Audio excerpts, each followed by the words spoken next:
po jako akawuwo. Part of our history. Omukulembeze w'eggwanga Yoweri Kaguta Museveni yasinzidde mu kwogerako eri eggwanga ku mulundi gwe 13 mu kiseera kino nga COVID-19 atadde ensi ku bunkenke n'alagira bannayuganda bakyakkirizibwa okugenda ku mirimu okwambala obukookolo obubikka ku mimwa n'ennyindo okusobola okuziyiza ensaasaana y'obuwuka obuleeta obulwadde buno. This virus cannot fly by itself.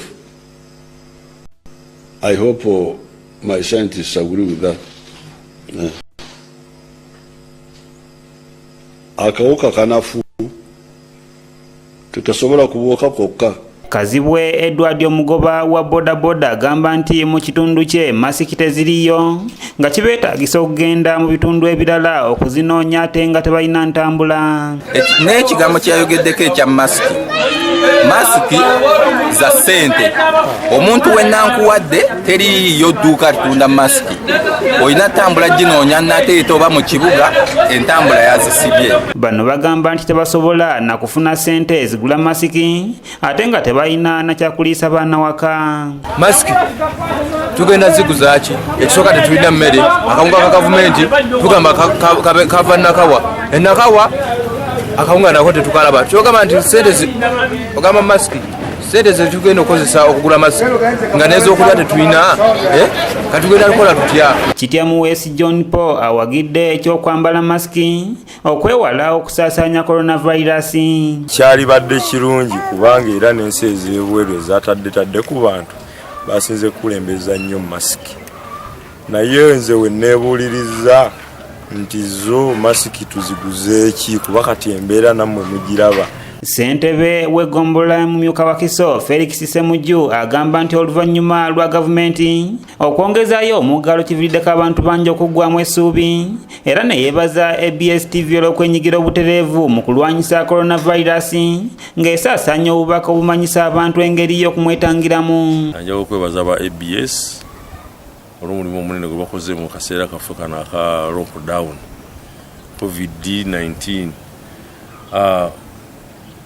Embeera eriwo kati abantu bonna essuubi ligenda liyongera okubaggwamu ku by'okuddayo okukola, naye ng'ate tukyebaliza Katonda okuba nti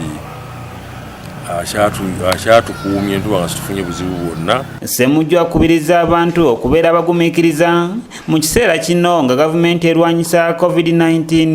Twagala okwebaza obwegendereza ennyo bwe batambulirako nga gavumenti n'abasawo nti twaniriza kyonna ekiba kizze kubanga kiri okulwa bulungi bwaffe. Tulina okubeera bagumiikiriza ng'abantu tusobole okubeera abalamu ate tusobole okutuuka ku ekyo kye twesunga kuba singa ebintu babipapira tuyinza okufuna obuzibu obusingawo. Ate ye ssentebe wa Koona Zone mu ggombolola y'e Kawempe asabye bannayuganda okwongera okugondera ebiragiro by'abasawo ng'okunaaba mu ngalo wamu n'ebirala ebigenderako. Kyova olaba nti kyalibadde kirungi nnyo abantu ffenna abazadde awaka mwongere okukuuma abaana awaka, abakyala ennyombo ndowooza tulina okufaayo nnyo okulaba nti tutegeeragana. Tuyige okumanya nti no olina okubeera ne munno mu mbeera embi n'ennungi.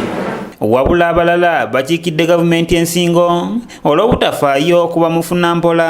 Omukulembeze w'eggwanga bigambo bye byawayogedde teyabadde bibi naye tebyasanyusiza nnyo kuba kati wakkiriza ffe makanika tukole naye ate gaffe makanika okukola kwaffe tetugenda kugasibwamu kubanga olwedde emmotoka tebazikiriza kutambula kati tugenda kukanika mu motoka ki oba tugenda kukanika biki. Mukama waffe Sitaata at least naffe tulowoozeeko kwaba ogamba nti otadde abawolodingi otadde baki otadde bamakanika tugenda kukanika ki ng'emmotoka tewazitadde.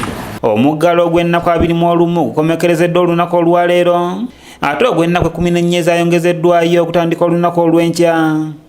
Kanyike Kevin yakusakidde eggulire lino okulwa ABS Television. Naye mbasaba masiki kikulu nnyo era olabadde bakikozesa wadde n'ebyo gye babadde bakozesa bafa abantu naye nga kyakwekuumisa engeri gy'owali nti nno